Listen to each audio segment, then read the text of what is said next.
Bismillahirrahmanirrahim. Assalamualaikum warahmatullahi wabarakatuh. Selamat pagi, salam sejahtera kepada semua anak-anak yang cikgu kasihi. Selamat bertemu kembali dalam program Semara Inspirasi bagi subjek SPM Perniagaan tingkatan 5 dan ini adalah siri kedua bagi cikgu.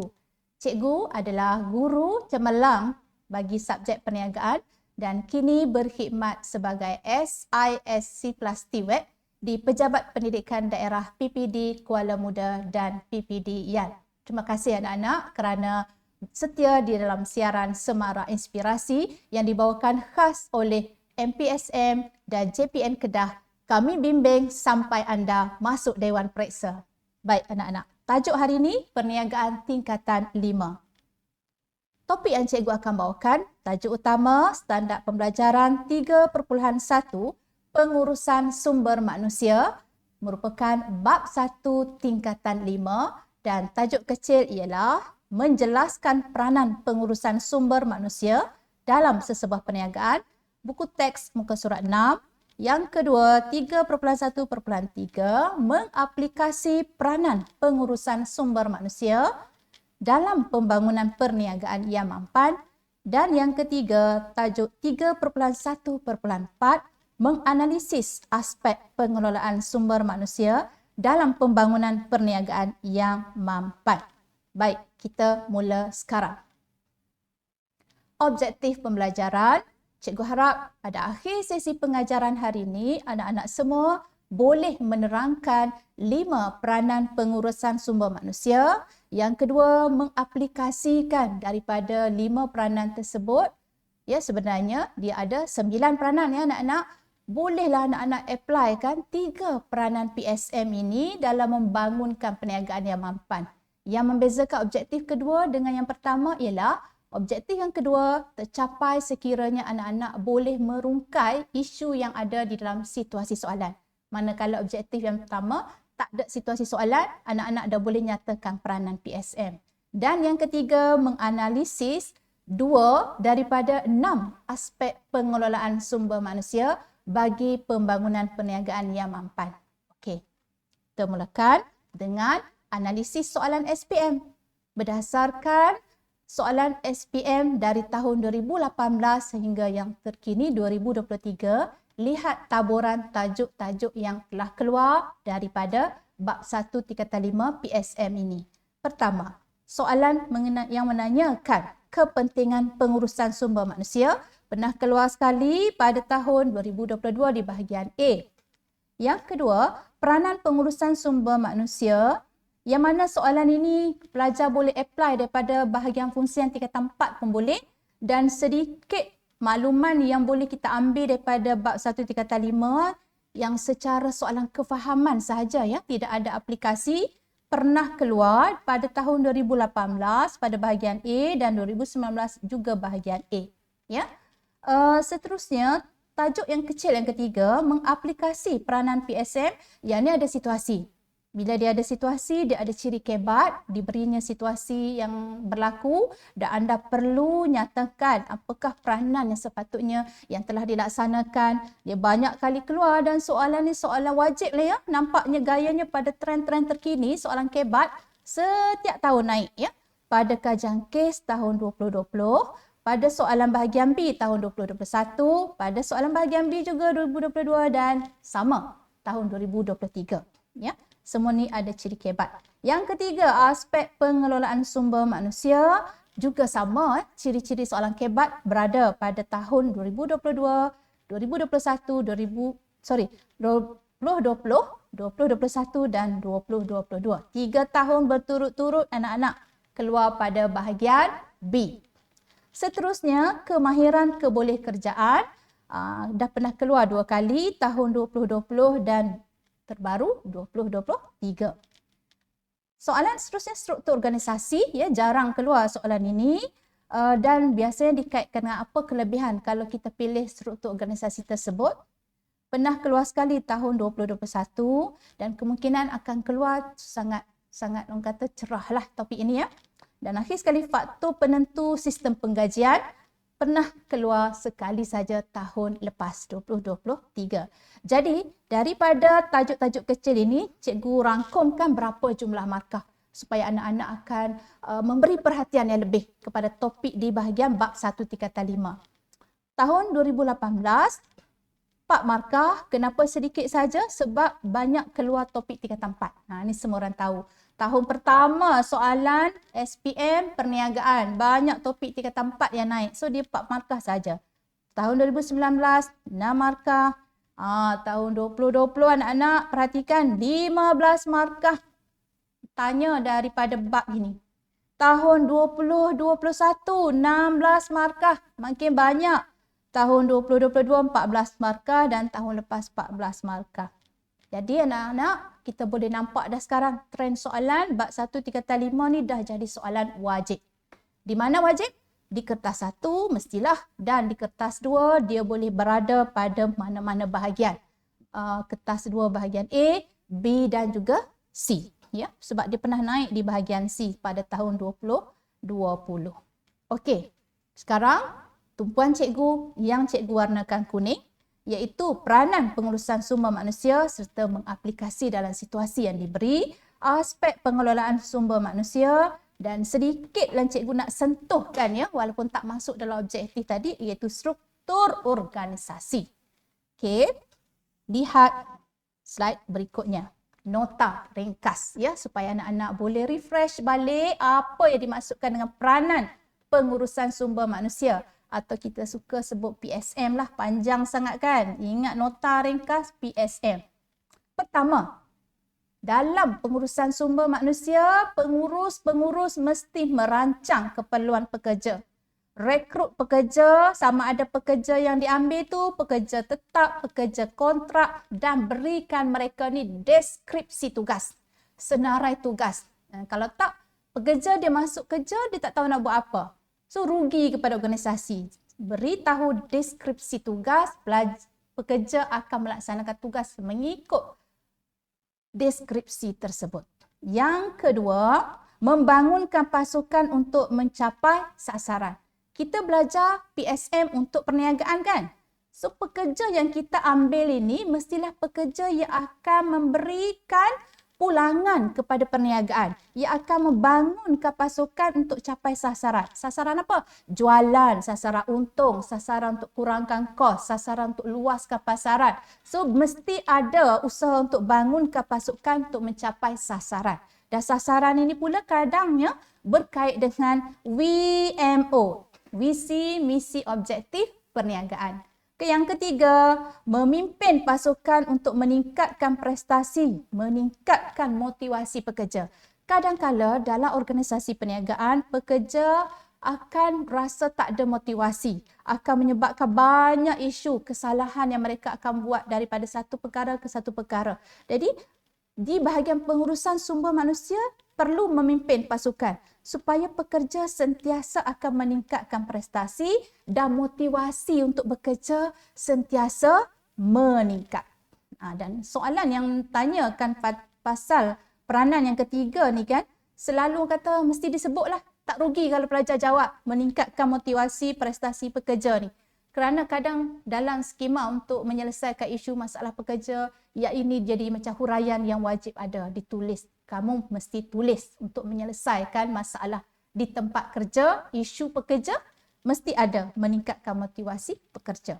Yang keempat, memberikan latihan untuk peningkatan kemahiran. Ya. Sebagai pengurus sumber manusia, mesti ada rancangan untuk memberikan latihan supaya pekerja dia akan meningkat kemahiran. Dan ini kalau kita nak deep dive, kamu boleh kaitkan pula dengan agensi kerajaan yang menyediakan latihan kemahiran ataupun swasta.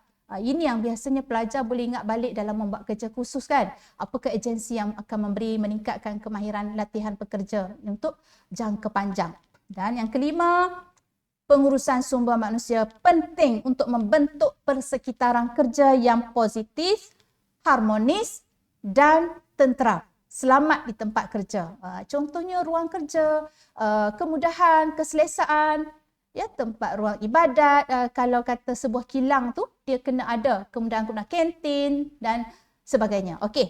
Seterusnya yang keenam, memantapkan budaya profesional, iaitu menggalakkan amalan kerja beretika, berintegriti, mementingkan kecemerlangan. Kecemerlangan apa? Kecemerlangan yang berkaitan dengan perniagaan. Contohnya, untung, jualan yang kita sebutkan tadi, keuntungan jualan. Apa lagi? Pengurangan kos, peluasan cawangan perniagaan, ya, dan juga operasi berskala besar. Yang ketujuh, menggalakkan kreativiti, inovasi. Ini kalau kita kaitkan dengan digital lah.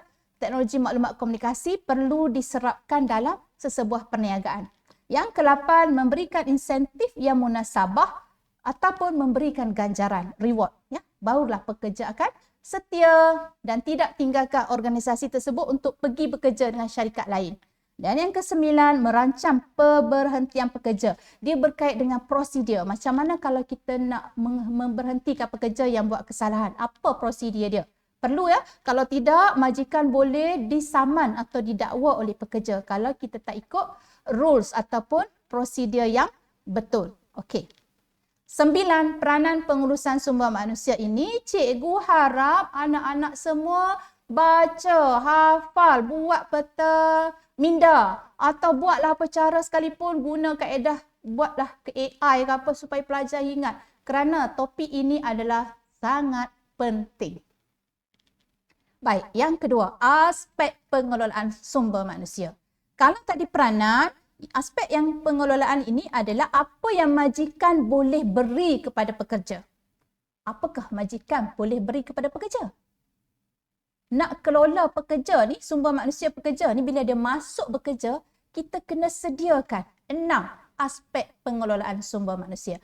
Pertama, penempatan pekerja dan fasiliti. Ada 2 benda di sini.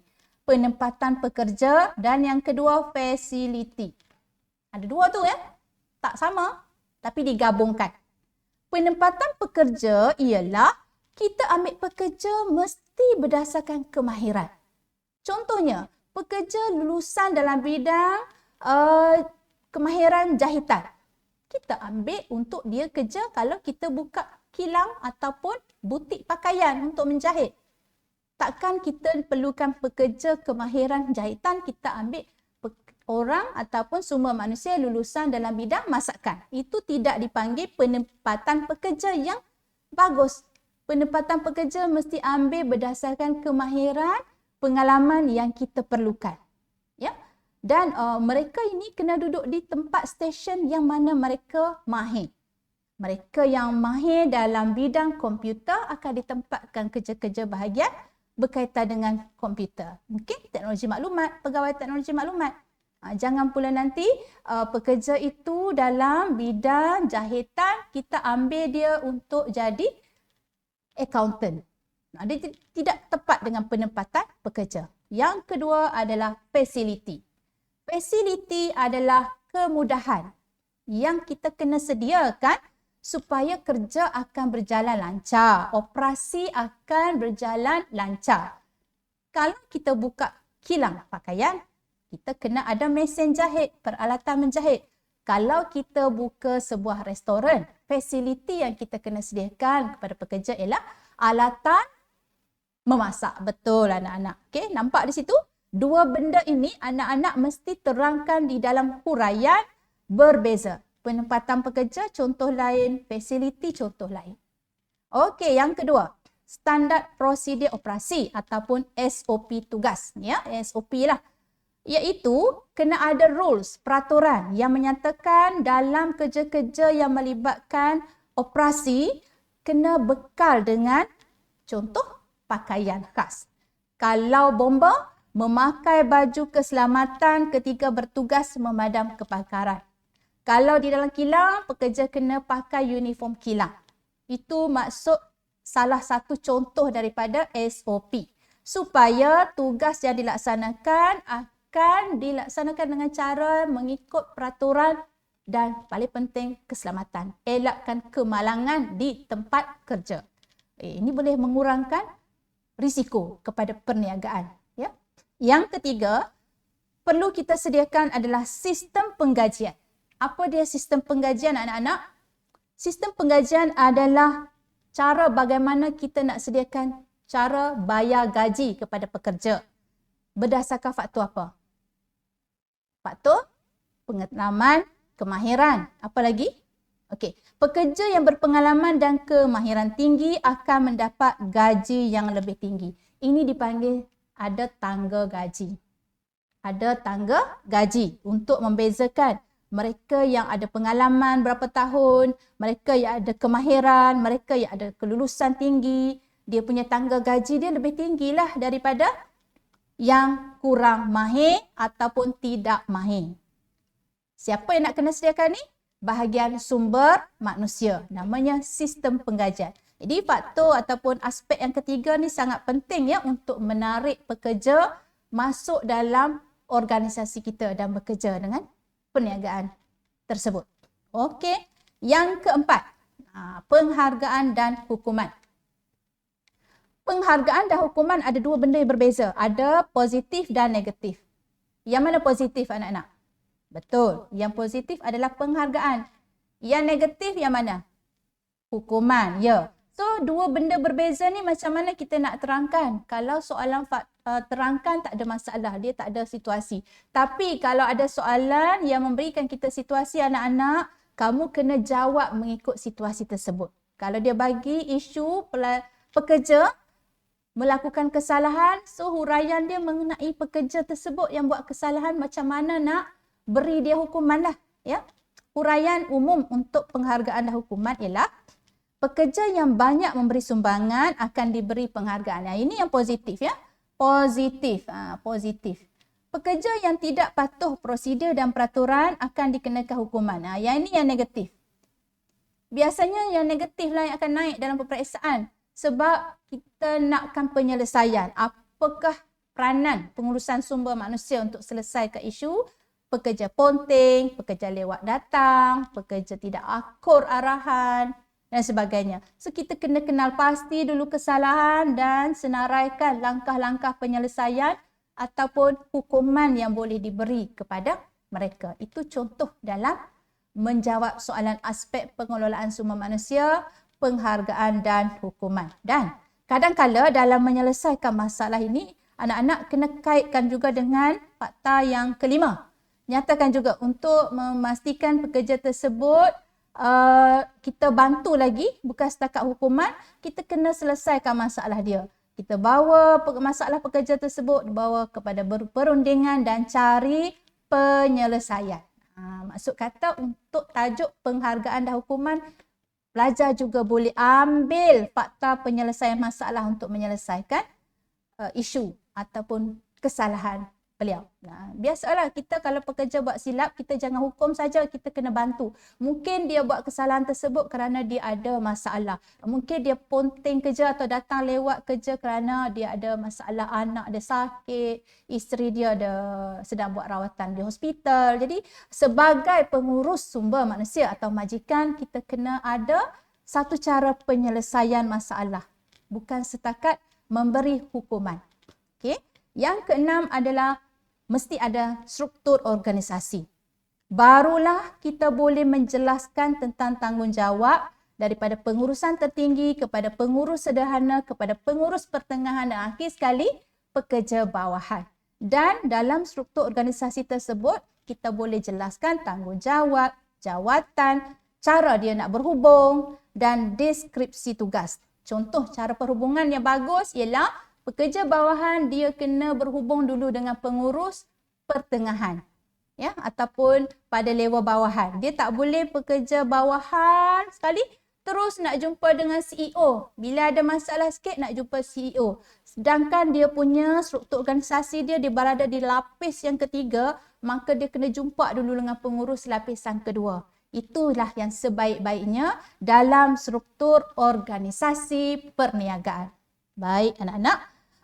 Cikgu juga ingin menyentuh sedikit satu contoh sebab topik ini pun dah lama tak naik, jenis-jenis struktur organisasi perniagaan dan biasalah dalam topik struktur organisasi perniagaan ini yang kita jangkakan yang fokus penting adalah untuk berdasarkan fungsi anak-anak. Apa dia struktur organisasi perniagaan berdasarkan fungsi? Lihat saja rajah ini yang cikgu ambil dari buku teks. Dia ada pengurus besar di atas sekali, pengurus atasan. Dan barisan kedua ini dipanggil pengurus pertengahan, pengurus pengeluaran. Kalau dia organisasi yang besar kan, dia ada pengeluaran, operasi dah, pengeluaran sama operasi, keuangan, pemasaran, R&D, sumber manusia. Ini disusun mengikut fungsi. Fungsi, iaitu peranan dia dalam organisasi. Sama ada bidang yang cikgu sebutkan tadi. Dan inilah struktur organisasi yang paling popular kerana ia mudah dibentuk serta dipraktikkan. Ya. Kalau kita buka satu organisasi perniagaan, buka kilang pakaian. Mestilah kita nak kena beli kain tekstil untuk hasilkan pakaian. Itu dilakukan oleh pengurus pengeluaran. Ya, keuangan pun terlibat. Bila dah siap nanti akan melibatkan rancangan pemasaran. Bila dah ada hasil pakaian tu, kita kena bersedia menghadapi pesaing-pesaing yang lain, sentiasa membuat R&D ya, untuk meningkatkan lagi kualiti produk kita. Dan bila cikgu sebut pasal R&D, cikgu nak kamu buat ulang kaji tajuk ini di dalam tingkatan 4 punya tajuk bahagian fungsian. Kerana R&D juga adalah fokus SPM tahun ini. Bahagian fungsian, topik tingkatan 4 R&D ya. Okey, dan ini pun cikgu dah sebutkan tadi mengenai peranan sumber manusia. So anak-anak, jangan lupa kalau jumpa soalan yang bertanyakan mengenai struktur organisasi perniagaan, cuba jawab.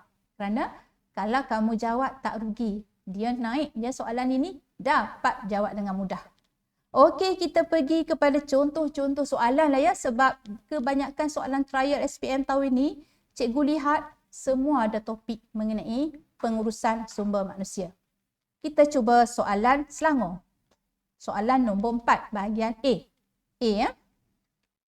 Dialog berikut adalah antara seorang pengurus dengan penyelianya. Cik Ifan kata, Arisha, mana Safwan? Saya tak nampak lagi dia masuk pejabat. Dah pukul 11 pagi ni. Tu Cik Ifan ya. Cik Arisha ni staf dia, penyelia kata, saya tak pasti Cik Ifan. Dia tak jawab bila saya hubungi. Dia tak jawab bila saya call. Dalam bulan ni Cik Ifan, dah 5 kali dia lewat. Cik Arisha ni dah buat aduan pasal kesalahan yang dilakukan oleh Safwan kepada pengurus dia ya.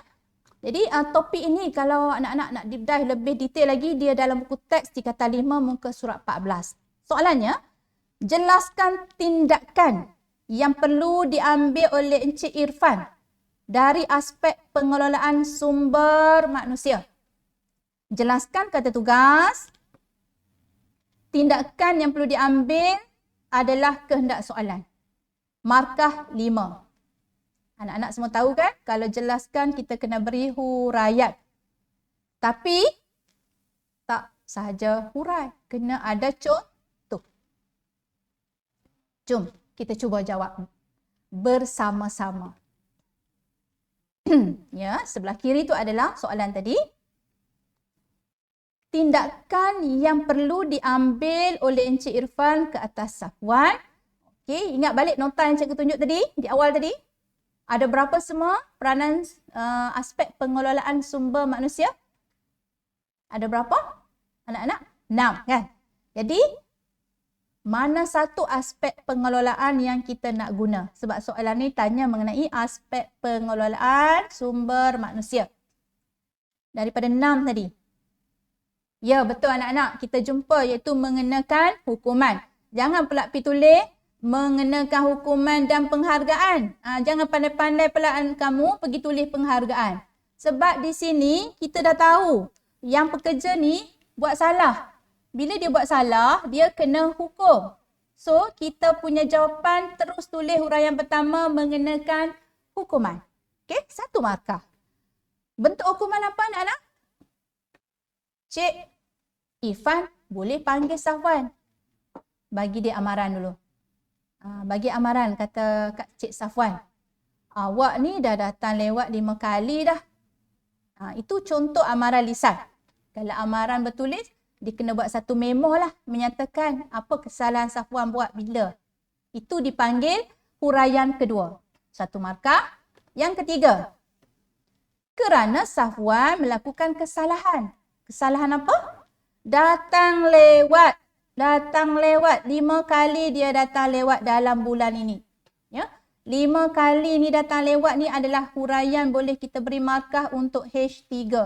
Kesalahan yang Safwan lakukan, iaitu melakukan kesalahan datang lewat bekerja. Banyak-banyak. 5 kali dah. Kenapa nak kena bagi amaran kepada Safwan? Supaya dia, pekerja tu merujuk kepada Safwan, ya, lebih berdisiplin, mematuhi peraturan polisi ataupun tak datang lewat, tidak lewat lagi. Itu adalah huraian yang keempat. Yang kelima, bukan setakat nak memberikan hukuman kepada Safwan, ya anak-anak. Kita juga nak jadikan ini sebagai satu pengajaran kepada siapa? Pekerja lain. Supaya tidak melakukan kesalahan yang sama. Betul anak-anak? So, kita kena beri hukuman ini, pekerja lain pun tengok, oh, tak boleh main lewat. Main lewat nanti kena macam Safwan tu. Kena ada warning dah. Mungkin nanti kena buang kerja. Jadi pekerja-pekerja lain, dia akan ambil pandangan, tengok keadaan ini dan tak akan buat seperti Safwan. Memberi pengajaran kepada pekerja lain. Dah berapa markah dah dapat dah? Dah ada 5. Soalan ni 5 markah. Tapi anak-anak ingat ya, dalam soalan-soalan yang kita lihat mutakhir terakhir ini, kebanyakannya kebat. Memerlukan huraian yang lagi mendalam, deep dive. Maka cubalah lagi beri jawapan yang lain supaya kamu dapat markah penuh. Anda kata soalan ini naik. Tadi dalam nota cikgu ada sebut. Dalam mengenakan hukuman, majikan perlu juga menyelesaikan masalah. Jangan ambil aspek pengelolaan manusia nak kena hukuman sahaja. Kita sebagai pengurus sumber manusia kenalah menyelesaikan masalah. Bincang, mungkin Safwan ni ada masalah kan. So kita ambil fakta daripada nota tadi, aspek pengelolaan, iaitu menyelesaikan masalah pekerja.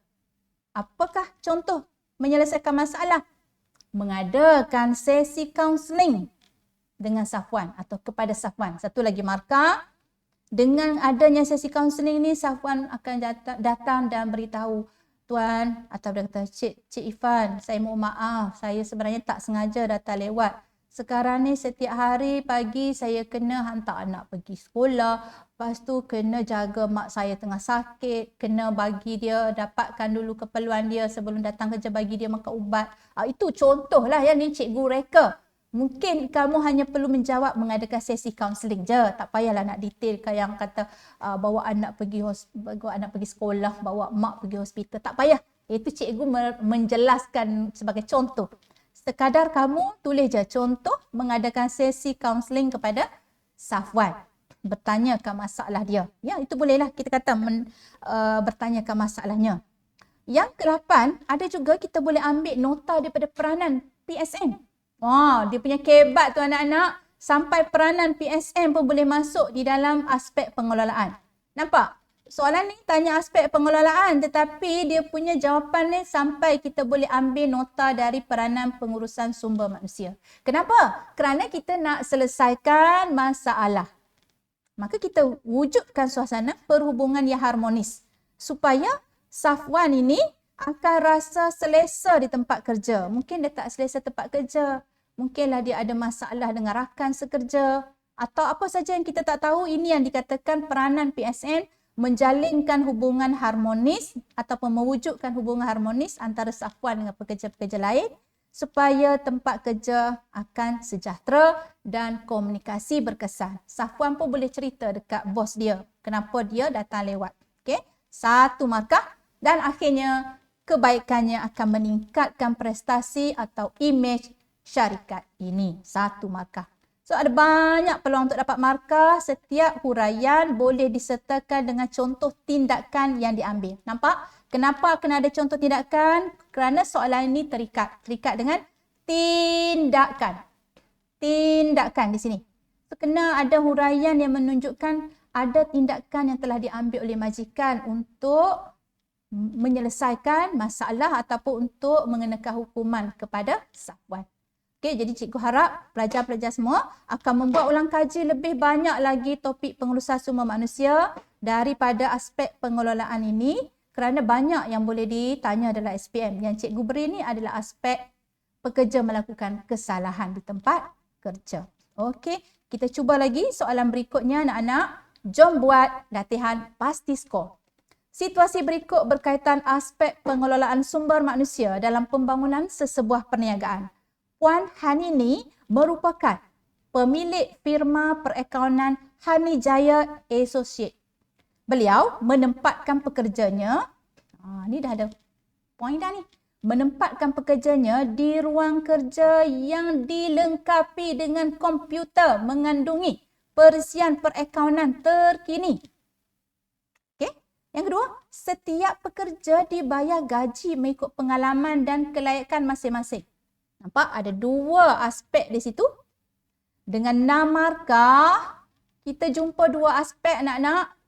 Maka kamu punya rangka jawapan dengan terangkan fakta plus huraian dah jadi seperti dua fakta, dua situasi ni. Dengan nak dapat 6 markah ni kenalah ada 4 huraian dengan contoh. 2 fakta, 4 huraian. Okey? 6 markah. Boleh anak-anak jawab soalan ini? Boleh? Boleh kan? Sebab cikgu dah beritahu ada 2 aspek dalam situasi tersebut. Okey, untuk membantu pelajar, kita lihat terus contoh jawapan. Okey, sebelah kiri tu soalan tadi. Lihat pada ruang yang berwarna putih. Aspek pengelolaan sumber manusia tersebut ialah ataupun sumber manusia ialah pertama, penempatan pekerja dan fasiliti. Siapa yang nak kena sedia ni?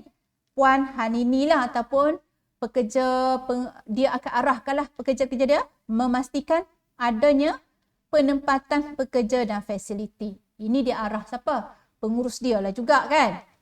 Takkan semua kerja dilakukan oleh Puan Hanini, dia pemilik kan? Okey, jadi penempatan pekerja tadi cikgu dah beritahu, pastikan syarikat ini, Hanijaya Associate ni, menempatkan pekerja mengikut kemahiran, kebolehan, minat, kejaya, pengalaman, keperluan perniagaan. 1 markah. Nampak? Dia tak boleh campur dengan fasiliti lagi tau. Jangan anak-anak, kamu masukkan huraian pertama tu dah campur dengan fasiliti. Fasiliti tu bahagian berikutnya. Kita nak beritahu dulu mengenai penempatan pekerja. Seterusnya, pekerja mahir diambil dalam bidang untuk melakukan kerja perakaunan. Pekerja mahir dalam bidang perakaunan, kerjalah bahagian perakaunan. Dah dia ada mahir dalam bidang perakaunan. Fasiliti, di sini baru kita cerita pasal fasiliti. Ambil daripada petikan mengenai ruang kerja dilengkapi dengan komputer mengandungi perisian perakaunan terkini. Dah boleh ambil ini anak-anak untuk beri huraian fasiliti. Ambil je huraian tu. Tapi janganlah ambil bulat-bulat. Ubahlah sikit supaya nampak bahawa kamu telah menganalisis. Kerana soalan ini ditanya untuk menganalisis aspek pengelolaan sumber manusia. Ya, aspek pengelolaan sumber manusia. So kita analisis dengan jangan ambil bulat-bulat, iaitu ceritalah fasiliti komputer yang disediakan mengandungi perisian perakaunan terkini untuk membantu meningkatkan prestasi perniagaan. Ya, dengan cara itu kamu akan dapat markah penuh untuk penempatan pekerja dan fasiliti. Baik, seterusnya kita lihat juga yang dimaksudkan dengan pekerja dibayar gaji mengikut pengalaman dan kelayakan. Itu di bawah sistem penggajian. Okey. Fakta kedua, sistem penggajian. Memberikan gaji yang kompetitif. Apa maksud kompetitif? Gaji yang selayaknya. Bukan kata nak bersaing dengan pesaing-pesaing lain. Tetapi yang selayaknya dengan pengalaman dan kelayakan yang dia ada. Sebab setengah pelajar, dia akan anggap maksud kompetitif tu adalah untuk bersaing dengan pesaing-pesaing lain. Tidak ya anak-anak, dia bukan setakat untuk membolehkan gaji tu dia kekal dalam industri, tetapi sesuailah dengan pengalaman dan kelayakan dia. Itu maksud kompetitif. Ya. Dengan ini akan meningkatkan motivasi pekerja, memberikan ganjaran insentif. Apa yang sesuai untuk firma ni? Ganjaran apa? bonus ke, kenaikan pangkat ke, atau apa sajalah yang ganjaran contoh diterima, ini akan mengekalkan kesetiaan pekerja. Dia takkanlah kata dia nak pindah pergi kerja dengan syarikat perakaunan yang lain. Kerana dia dah yakin, dia duduk di situ, dia dah okey dah. Gaji yang kompetitif dah. Ini yang kita nak dalam organisasi perniagaan, aspek pengelolaan menyediakan sistem penggajian. So, ada banyak pilihan jawapan yang kita nak kamu huraikan mengikut fakta. Mesti huraian mengikut fakta. Dapat dua fakta dan empat huraian. So, bermakna satu fakta, dua huraian. Okey, maksimum 6 markah. Baik. Nampak mudah? Alhamdulillah. Cikgu harap anak-anak semua akan buat lebih banyak lagi latihan. Topik ini adalah sangat penting dan banyak keluar dalam trial SPM tahun ini. Negeri-negeri lain lah. Ya. Okey, kita lihat satu lagi contoh. Jom buat latihan pasti skor. Maklumat berikut berkaitan dengan kiambang berhad. Kiambang berhad merupakan peruncit besar-besaran yang mempunyai rangkaian cawangan di setiap negeri di Malaysia. Syarikat mempunyai seramai 500 orang pekerja. Oleh kerana persaingan yang sengit dalam mendapatkan pekerja, pihak syarikat telah memberikan pelbagai kemudahan bagi memastikan kebajikan pekerja terjaga. Nampak? Cikgu dah gariskan di situ. Dia nak bagi pekerja dia tu setia. Dia bagi macam-macam kemudahan supaya pekerja tu tak pindah ke syarikat lain dan kebajikan terjaga.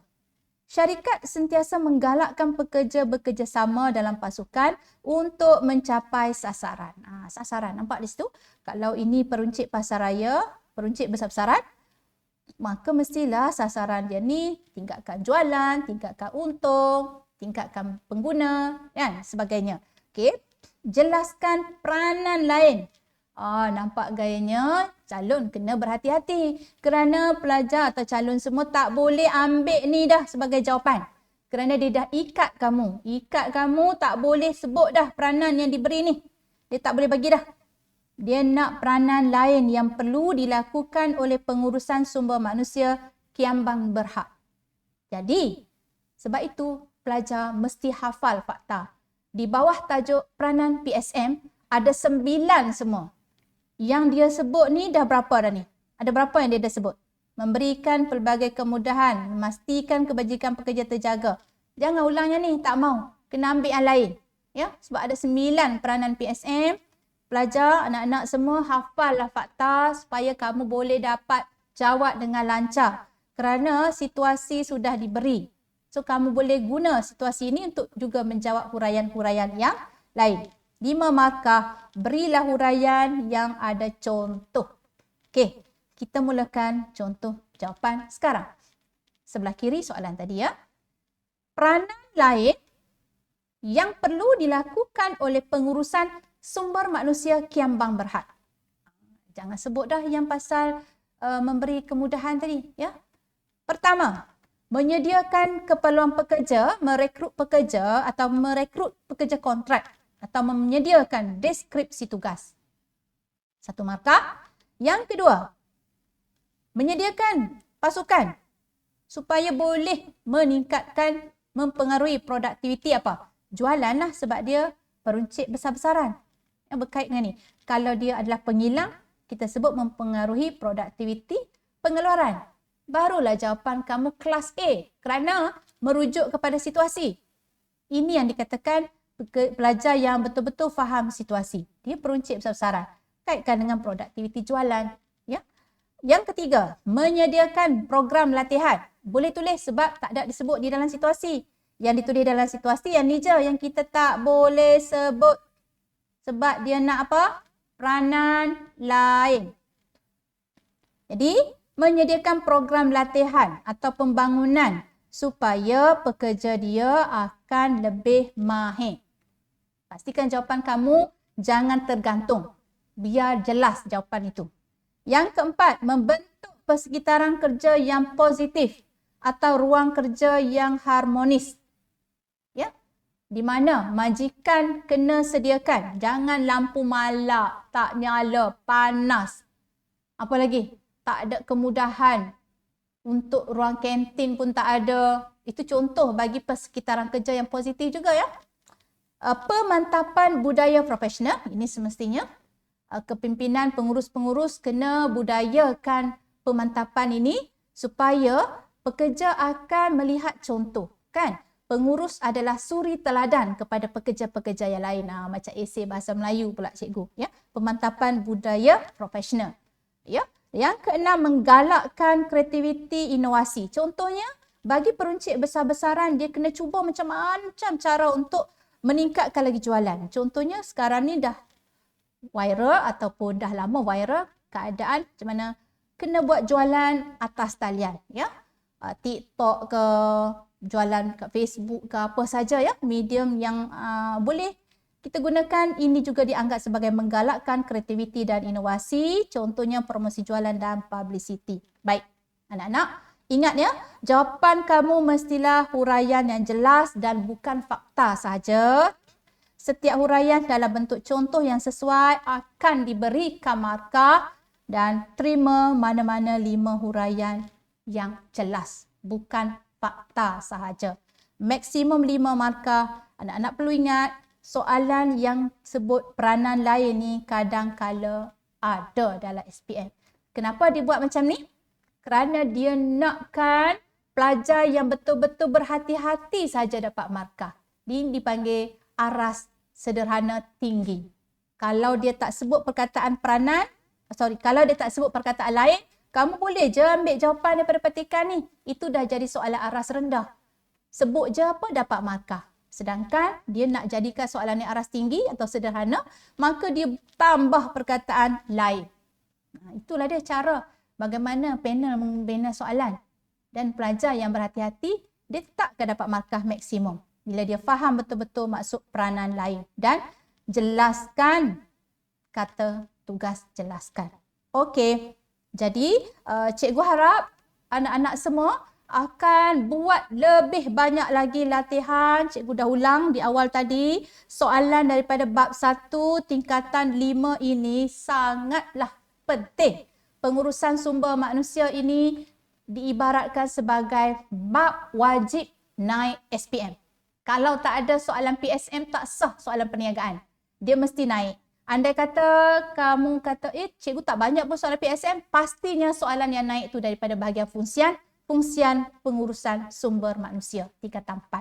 So, dia boleh guna skema yang sama. Boleh guna skema daripada tajuk 4 itu, tingkatan 4, bahagian fungsian sumber manusia, ataupun bab 1 tingkatan 5, PSM. Ya? Dan tambahan lagi ya, kertas 1 juga banyak soalan bab 1 tingkatan 5 ini.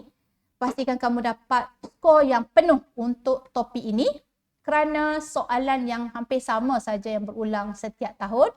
Buat latih tubing secara intensif bagi topik LMA, ambil semua soalan-soalan trial, buat latihan sendiri dan buat grup perbincangan bersama guru ataupun rakan-rakan kamu.